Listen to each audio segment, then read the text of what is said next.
Next question பாருங்க, ஒரு கூட்டுத்தொடரில் T7 minus T4 is equal to 20 எனில் பின்வரும் எது தவறானதுன்னு கேட்டிருக்காங்க. நல்லா பார்த்துக்கோங்க. T7 minus T4னா என்ன அர்த்தம்? கூட்டுத்தொடருக்கு ஃபார்முலா என்ன? A plus n minus 1 into D. இதுதான் Tnோட ஃபார்முலா. இப்போ T7 கண்டுபிடிங்க. T7னா என்ன வரும்? A plus 6D கிடைக்கும். T4னா A plus 3D கிடைக்கும். இது ரெண்டையும் கழிக்கணும் போய் A கேன்சல் ஆயிரும். 6ல் 3 போச்சுன்னா 3D.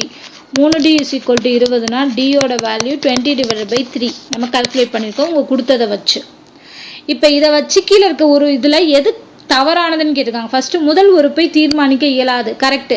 ஏன்னா நமக்கு டியோட வேல்யூ மட்டும்தான் இருக்குது. இப்போ D7ம் D4ம் நமக்கு கொடுக்கல. இப்போ T7ஓட வேல்யூ ஏதாவது ஒரு வேல்யூவோ T4க்கு ஏதாவது ஒரு வேல்யூவோனா நம்மளால் என்ன பண்ண முடியும்? Dயை வச்சு ஏவை கால்குலேட் பண்ணலாம். பட் இங்கே சான்ஸே கிடையாது. ஏ கால்குலேட் பண்ணவே முடியாது. அது கரெக்ட் தான், தப்பு கிடையாது.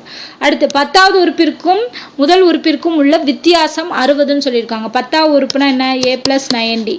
முதல் உறுப்புனா மைனஸ் A. இது ரெண்டையும் கழிச்சோம்னா 90யோட வேல்யூ என்ன? 60. Dயோட வேல்யூ என்ன வருது? 20 டிவைடட் பை 3 வருது. எஸ், அதுதான் நம்மளும் கால்குலேட் பண்ணியிருக்கோம். இங்கேயும் Dயோட வேல்யூ வருது. அப்போ இதுவும் கரெக்டு தான்.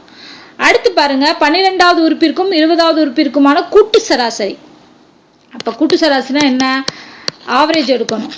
ஸோ 12 + 20 டிவைடட் பை 2 அப்படிங்கிறப்ப என்ன வருது? 32. 32 டிவைடட் பை 2 என்ன வருது? 16. எஸ், 16வது உறுப்பு கிடைக்குதா? எஸ், கிடைக்குது. அதே மாதிரி 5வது உறுப்பிற்கும் 30வது உறுப்பிற்குமான கூட்டு சராசரி வந்து 35 டிவைடட் பை 2. 35 டிவைடட் பை 2 வந்து பாயிண்டில் வரும். ஆனால் இங்கே 17வது உறுப்புன்னு கொடுத்துருக்காங்க. அப்போ இதுதான் தவறு.